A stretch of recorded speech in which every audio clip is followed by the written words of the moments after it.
Hello, উড়ে উড়ে আসতেছি, সাঁতার কেটে আসছি, আইসা পড়ছি।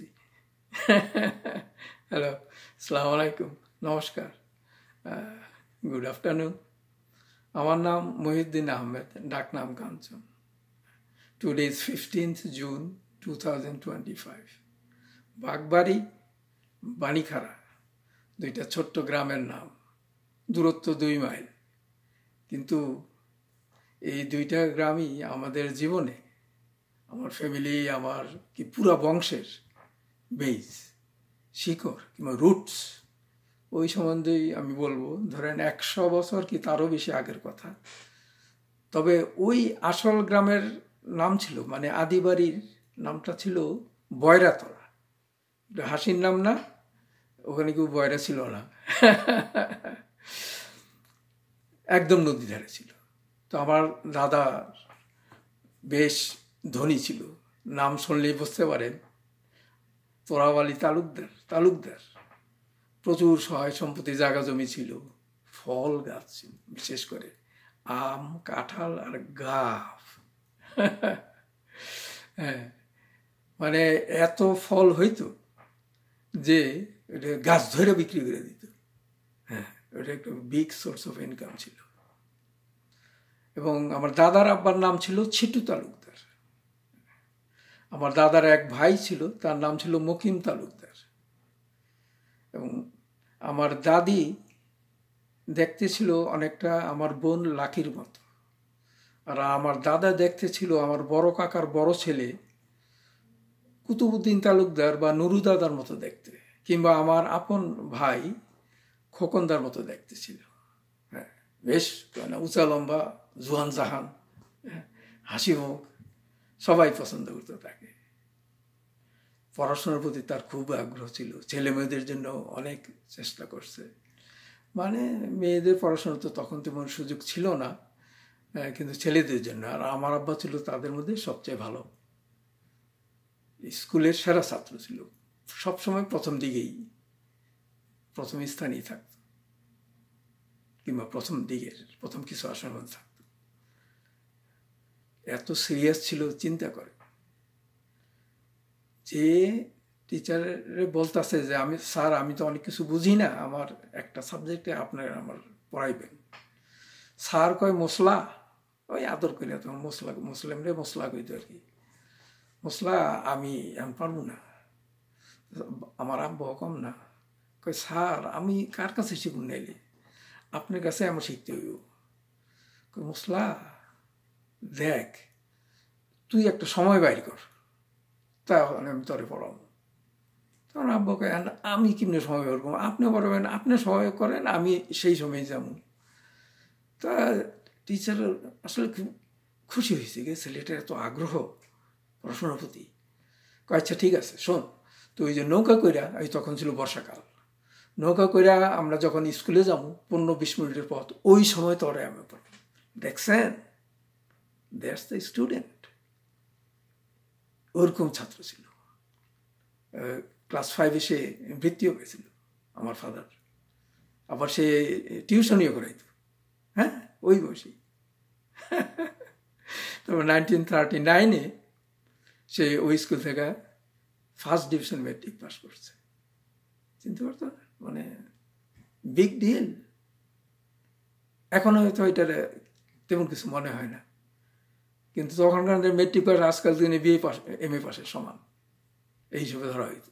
তখন ওই মেট্রিক পাস করছে, এখন তার বিয়ে দিতেও, কারণ সে পড়াশোনার জন্য কলিকাতায় যাবে। ওই তখনকার নিয়ম ছিল ওই বিদেশ যাওয়ার আগে বিয়ে করে দিত, যেন অন্য কোনো জায়গায় বিয়ে করতে না পারে। আর আসলেও বিয়ে শাদী বেশিরভাগ ওই সময় সব কাছাকাছি নিজ গ্রামে কিংবা কাছাকাছি গ্রামের মধ্যেই হইত। তো সেই আবার আরেক কাহিনী, মানে আমার আব্বা ওই বাগবাড়ির নানুর বাসার কাজ দিয়ে যাইতেছিল কোনো এক কাজে। তখন নানুর সাথে পরিচয় হয়েছে এবং নানুর তার কথা শুনে মুগ্ধ হয়ে গেছে, খুব ভালো লাগছে আর কি। হ্যাঁ, তখন তার খোঁজ খবর নিছে যে পরে তো এই তো বিয়ে হইল। মার বয়স কত ছিল তখন জানেন? 11 বছর বয়স। এত কম ছিল যে বিয়ের পরের দিন ঘুম থেকে ওইটা আমার নানিরে মানে তার মার এসে জিজ্ঞাসা করতেছে কি রে কি ব্যাপার কি এত কিছু রান্না করলেন এখন দিকে কিছুই নাই আমার জন্য কিছু রাখেন নাই চিন্তা করেন বালিকা বালিকা বধূ তবে তার 2 বছর পর তাকে উঠে নিয়ে যাওয়া হয় তখন তারা সংসার শুরু করে বাগবাড়িতে বাণীঘাড়িতে কিছুদিন থাকার পর তারপরে কলিকাতা চলে গেছিলেন আচ্ছা আমি বলি তার আগে আর কয়েকটা কথা বলে নেই দাদার সম্বন্ধে দাদা কিন্তু হজ করছিলেন দেখেন নাম আলহাজ তোরাব আলী তালুকদার হ্যাঁ মানে ওই দিনে হজ করতে তার টোটাল সময় লাগছিল 2 মাস স্টিমারে যাইতো এই আস্তে আস্তে চালাইয়া এই ছিল আর কি তবে তার খুব ভালো লাগছে এসে অনেক গল্প টল্প করছে জমজমের পানি নিয়ে আসছিল সবাইকে দিছে সে এক কাহিনী আর কি তো আমার আব্বা তো কলিকাতায় যখন যায় তখন ওই বিয়েও হইল হ্যাঁ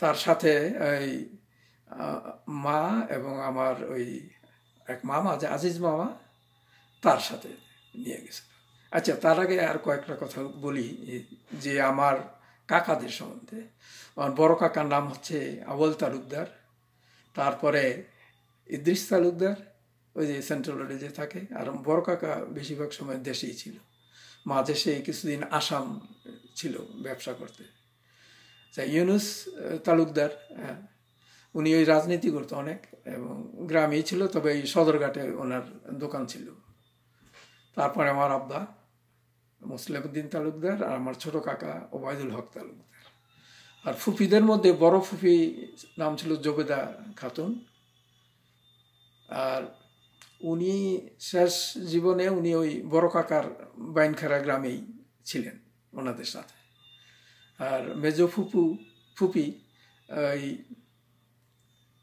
ওই সেন্ট্রাল রোডের আমার ওই মেজো কাকার বাসায় শেষ দিকে ছিলেন হ্যাঁ বেশ কর্মঠ ছিলেন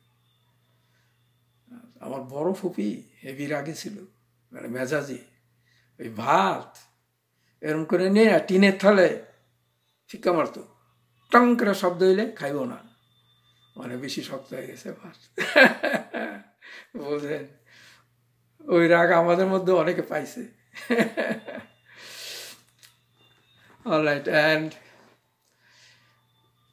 ছোট ফুপু ওই নিয়ে হলো এসে ওনার বিয়ে হয়েছিল ওই শ্রীনগরে ওই যে যার ছেলে মেয়েরা ডানিয়েল উনি মারা গেছে বসন্ত রোগে এই ছোটোবেলাতেই তারপরে আনোয়ার আপা যে উনি রাজনীতি করতেন এবং ওই ঢাকাতে বিয়ে হয়েছিল ওই লোহারপুল এলাকায় থাকতেন খাজা দুল্লা ভাই আমরা ডাকতাম তার কোনো ছেলে মেয়ে ছিল নিঃসন্তান তারপরে তার মকবুল দাদা তারপরে অরুণের আবার অনেক নাম ছিল ওই আমার ফুপু আদর করে অনেক নাম দিত অরুণ বাবুল হ্যাঁ খোকন হ্যাঁ খোকনের নাম সে সব জায়গায় দিয়েছে ওই সেন্ট্রাল রোডের যে রতন বলি ওর নামও খোকন কিন্তু আবার আমার ভাইও খোকন 3 জনের নাম দিয়েছে খোকন আচ্ছা তারপরে বাচ্চু এই আনোয়ার পর বাসায় থাকতো আর এই ব্যবসা করতো কিংবা দোকান ছিল বোধহয় ইসলামপুরে তারপরে ছিল হাওয়া এই আর কি তো আর ওই দাদার ভাই মকিম তালুকদারের ছেলে মেয়ে ছিল যে এমরান দাদা এমরান গনি শাহাব দাদা কিংবা শাহাবুদ্দিন এবং এক বোন ওই কনকসরে থাকতো শাহেরজাদি ছিল যাই হোক থ্যাংক ইউ ভেরি মাচ হ্যাঁ আমি আবার বলবো pretty soon please like my video comment share it and subscribe my channel thank you and make sure correct me if there is a mistake Khuda Hafiz bye